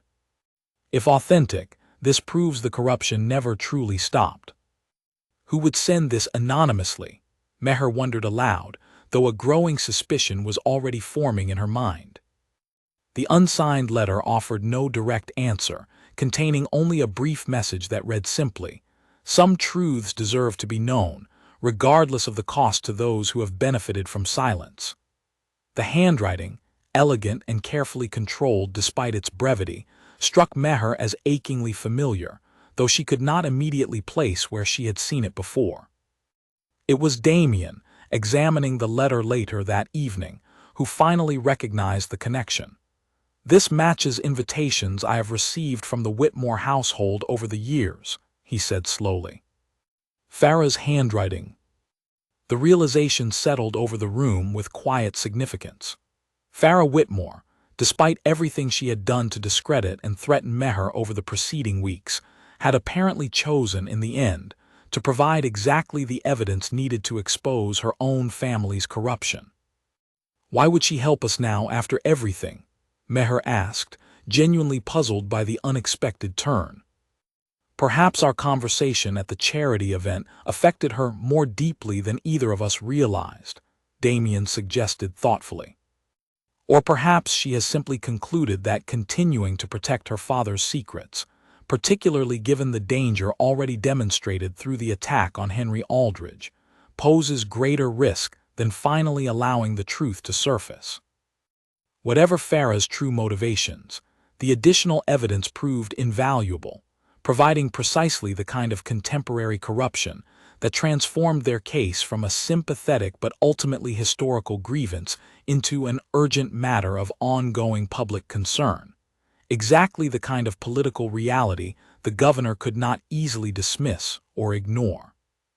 Armed with this strengthened evidence, Damien requested another meeting with his father, this time bringing not just moral arguments but concrete documentation, demonstrating that Senator Whitmore's corruption continued actively harming the province's interests even now, years after Meher's father had first attempted, and failed, to expose it. The governor listened to this new presentation with far greater attention than their previous confrontation, examining each document carefully, his expression growing increasingly troubled as the full scope of ongoing corruption became apparent. "This is considerably more serious than I initially understood," the governor admitted finally, setting the papers down with obvious reluctance. "If these records are authentic, and if Senator Whitmore truly continues engaging in these fraudulent practices, the political consequences of exposure, while significant, pale in comparison to the consequences of continued silence, should this eventually surface through other channels beyond our control. Then you understand why this cannot remain buried any longer," Damien said firmly. The governor studied his son for a long moment, something shifting behind his careful composure, a grudging acknowledgement that perhaps his earlier resistance had been short-sighted. "I owe you both an apology," he said finally, the admission clearly costing him considerable pride. "I allowed my concern for political stability to blind me to the greater danger of protecting corruption simply because confronting it proved inconvenient. That was a failure of judgment on my part, one I intend to correct." Meher felt a wave of relief wash over her, though she remained cautious, uncertain whether this apparent change of heart would translate into meaningful action against a man as powerful and well-connected as Senator Whitmore. "What do you propose we do now?" she asked carefully. "I believe the truth deserves a proper public reckoning," the governor said, a new determination hardening his expression. "I am hosting a formal gathering next week, originally intended to celebrate progress on several legislative initiatives. I propose we use that occasion instead to present this evidence publicly, before the full assembly of provincial leaders and press correspondents who will already be present." "That is a considerable risk," Clara warned. "Senator Whitmore will undoubtedly attempt to discredit the evidence, or worse, take more drastic measures to prevent its presentation." "Which is precisely why we must prepare thoroughly," the governor replied. "We will need irrefutable documentation, credible witnesses willing to testify publicly, and contingency plans should Whitmore attempt any further intimidation before the gathering occurs." The following week passed in a blur of careful preparation, every detail examined and re-examined to ensure the evidence would withstand whatever challenges Senator Whitmore's allies might attempt to raise against it. Henry Aldridge, recovered enough from his injuries to participate, agreed to testify publicly about the threats he had received years earlier, providing crucial first-hand testimony that strengthened the documentary evidence considerably. Farah, meanwhile, remained conspicuously absent from public gatherings during those tense days, though Meher occasionally caught glimpses of her moving through the mansion's corridors during brief visits related to the preparation, her expression guarded but no longer hostile, something closer to cautious hope replacing her earlier resentment. It was during one such brief encounter, in a quiet hallway away from the bustling preparations, that Farah finally addressed the anonymous letter directly. "I assume you have already determined who sent that information," she said quietly, not quite meeting Meher's eyes. "I have," Meher confirmed gently, "thank you. I know how difficult that decision must have been." Farah's composure wavered slightly, genuine emotion breaking through her carefully maintained control for perhaps the first time since Meher had known her. "My father built our entire family's identity around an image of honor and legitimate success. Discovering that image was built partly on someone else's ruin, someone else's suffering, was not something I could simply continue ignoring, regardless of what exposure might ultimately cost our family." "That took considerable courage," Meher said sincerely. "Perhaps," Farah said, a faint, weary smile touching her lips. "Or perhaps I simply grew tired of protecting secrets that were never truly mine to protect in the first place. Either way, I hope this helps ensure your father finally receives the justice he deserved all along." The two women stood together in comfortable silence for a moment, an unlikely understanding settling between former rivals who had begun their acquaintance as enemies, but now found themselves, unexpectedly, united by a shared recognition of the cost that comes from protecting convenient lies. "What will happen to your family?" Meher asked gently. "I do not know," Farah admitted honestly. "My father will likely face serious consequences, and our family's reputation will certainly suffer considerably. But I have decided that whatever comes next, I would rather build my own future on honesty than continue living within a comfortable lie, regardless of how secure that lie might feel in the short term." As the day of the formal gathering approached, Meher found herself reflecting frequently on how dramatically her circumstances had transformed since that first unexpected conversation in the garden weeks earlier. She had arrived at the mansion as an anonymous servant, invisible to the powerful families she served, and now stood at the center of a confrontation that would reshape the province's political landscape, armed not with wealth or status, but with truth, determination, and the unexpected support of allies she never could have predicted, including, remarkably, the very woman who had initially sought to destroy her. Damien remained a constant source of strength throughout those final preparations, his quiet confidence and unwavering support providing exactly the steadiness Meher needed as the enormous weight of the coming confrontation settled more heavily upon her with each passing day. Their relationship, forged initially through simple honesty and mutual understanding, had grown into something far deeper, a genuine partnership built on shared purpose and hard-won trust, rather than the calculated political convenience that typically governed marriages within their world. On the evening before the gathering, as Meher reviewed her prepared testimony one final time in the quiet privacy of her room, Damien found her there, his expression carrying both pride and quiet concern for what awaited them the following day. "Are you ready for tomorrow?" he asked softly, settling beside her. "I do not know if anyone can truly be ready for something like this," Meher admitted honestly. "But I know that whatever happens, I will finally have spoken the truth publicly, without fear, without apology. That alone feels like enough, regardless of how the powerful respond to hearing it." Damien took her hand gently, his thumb tracing reassuring circles across her palm. "Whatever happens tomorrow, know that I stand beside you completely, regardless of the consequences that follow. You have shown more courage throughout this entire ordeal than anyone I encountered even during the war, and I have never been more certain of any decision than I am of choosing you." Meher looked up at him, moved beyond words by the depth of sincerity in his voice, and in that quiet moment, surrounded by the weight of everything still to come, she allowed herself, finally, to feel something resembling genuine peace, a recognition that regardless of how the following day's confrontation unfolded, she had already found something far more valuable than the mansion's wealth or the province's political favor. She had found a partner who saw her clearly, who valued her truth over convenient silence, and who stood beside her unwaveringly as she prepared to face the most important day of her life. The grand hall of the provincial assembly building filled steadily throughout the evening, chandeliers casting warm light across a crowd far larger and more distinguished than any gathering Meher had previously attended.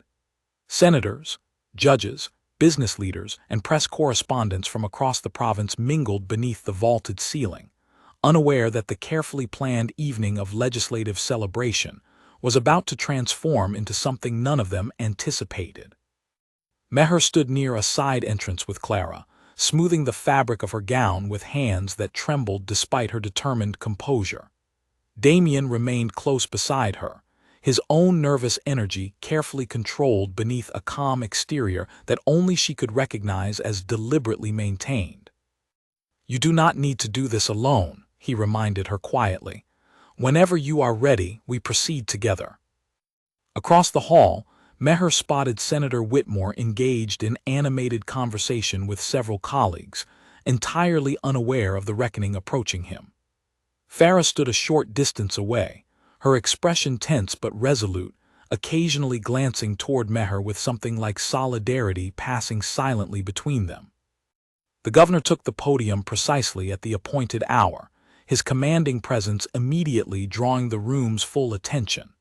He began with brief remarks about the evening's original purpose, thanking various officials for their contributions to recent legislative progress, his voice steady and measured in the way Meher had come to recognize as characteristic of his careful political control. Then, without warning to most of the assembled crowd, his tone shifted. "Tonight, I intend to address a matter of considerable importance to this province's integrity," he announced, and immediately the room's casual conversation died away, replaced by attentive silence. Several years ago, a respected businessman named Arif Malik was falsely accused of financial crimes he did not commit, driven from this province through threats against his family's safety, his reputation destroyed by individuals seeking to protect their own fraudulent activities from exposure. Murmurs rippled through the crowd, confusion evident on many faces unfamiliar with the old scandal now being resurrected before them. Senator Whitmore's expression, Meher noticed from her position near the side entrance, had gone visibly pale, his earlier animated conversation abandoned entirely as his full attention fixed on the podium. "Tonight," the governor continued, "his daughter will present evidence proving his innocence, evidence that also reveals ongoing corruption that continues threatening this province's interests even now. He gestured toward the side entrance, and Meher felt Damien's hand find hers briefly, a final gesture of support before she stepped forward, alone, to face the assembled crowd. Every eye in the grand hall turned toward her as she walked steadily toward the podium, her heart pounding but her resolve unwavering, years of quiet strength finally finding their moment of purpose. She began her testimony with her father's story, describing carefully and calmly the false accusations that had destroyed his reputation, the threats that had forced him into hiding, the years of hardship her family had endured believing him a coward rather than understanding the sacrifice he had truly made to protect them. She presented Henry Aldridge's documentation methodically, allowing the elderly man himself to step forward and confirm the authenticity of the correspondence, his first-hand account of the threats delivered years earlier carrying undeniable weight before the assembled crowd. Then, carefully and deliberately, Meher presented the more recent financial records, demonstrating how the same corrupt practices that had destroyed her father's reputation had never truly ceased, merely evolved into more sophisticated arrangements that continued benefiting certain individuals at the expense of the province's genuine interests. "These records," she said, her voice steady despite the enormous weight of the moment, demonstrate a pattern of fraudulent activity connected directly to Senator Whitmore, activity that continued long after my father was falsely blamed and driven away, activity that has never faced proper accountability.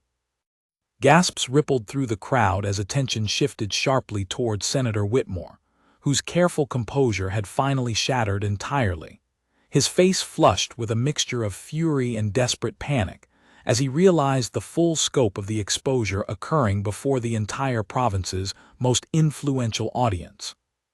"This is preposterous," Senator Whitmore declared, rising abruptly from his seat, his voice carrying the sharp edge of a man cornered and desperate.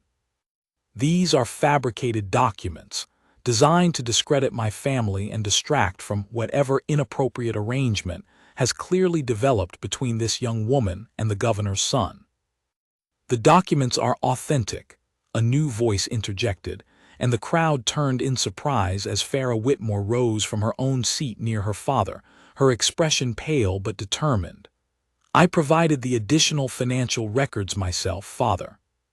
I could no longer continue protecting a lie that has already destroyed one innocent family and threatens to continue causing harm indefinitely." The room fell into stunned silence at this unexpected betrayal, Senator Whitmore staring at his own daughter with an expression of complete disbelief, his earlier fury replaced by something closer to devastated confusion. "Farah," he said, his voice breaking slightly, "why would you do this?" "Because it is the truth," Farah answered, her voice steady despite visible tears gathering in her eyes. "Because an innocent man suffered for years while we continued benefiting from his ruin, and because I refuse to build my own future on a foundation of continued deception, regardless of what it costs our family's reputation." The revelation, delivered by Senator Whitmore's own daughter before the entire assembly, eliminated any remaining possibility of dismissing the evidence as fabricated or politically motivated. Whispers spread rapidly through the crowd, press correspondents scribbling furiously in their notebooks, capturing every detail of the unfolding scandal that would undoubtedly dominate the province's newspapers for weeks to come. Senator Whitmore, recognizing the impossibility of continued denial before such overwhelming public evidence, sank back into his seat. His earlier confidence completely collapsed. His political career, Meher understood with a strange mixture of vindication and unexpected sympathy, almost certainly ending in this very moment. The governor stepped forward once more, addressing the stunned assembly with the calm authority that had characterized his leadership throughout the province for decades. "This evening's revelations demand a thorough and impartial investigation, which I intend to pursue immediately and transparently. Arif Malik's name will be formally cleared of all previous accusations, and appropriate legal proceedings will be initiated to address the ongoing corruption revealed here tonight. He turned then toward Meher, his expression carrying genuine respect that had been entirely absent during their earlier confrontations. I owe you a personal apology as well for my earlier reluctance to support this pursuit of justice. You have demonstrated more integrity and courage this evening than I have witnessed from far more experienced political figures throughout my career. The following days passed in a whirlwind of investigation, legal proceedings, and continued public attention, Senator Whitmore's political career collapsing entirely as additional evidence of his corruption emerged, corroborated by numerous witnesses who finally felt safe enough to speak openly, once the initial exposure demonstrated that accountability was truly possible. Meher's father's name was formally and publicly cleared, his memory finally restored to the honor it had always deserved, a bittersweet victory that brought Meher considerable peace despite the years of hardship that could never be fully recovered. Farah, despite the enormous personal cost of her father's downfall, found herself unexpectedly embraced by public sympathy for her courageous willingness to expose her own family's wrongdoing, choosing truth over comfortable loyalty in a manner that earned genuine respect from a province weary of convenient political silence.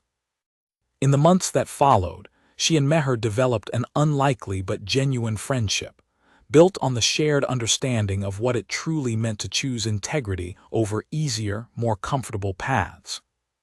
The governor, transformed by witnessing the genuine consequences of his earlier political calculations, threw his full support behind Damien and Meher's engagement, recognizing finally that authentic partnership, built on honesty and mutual respect rather than calculated political convenience, offered far greater strength and stability than any strategically arranged marriage ever could have provided.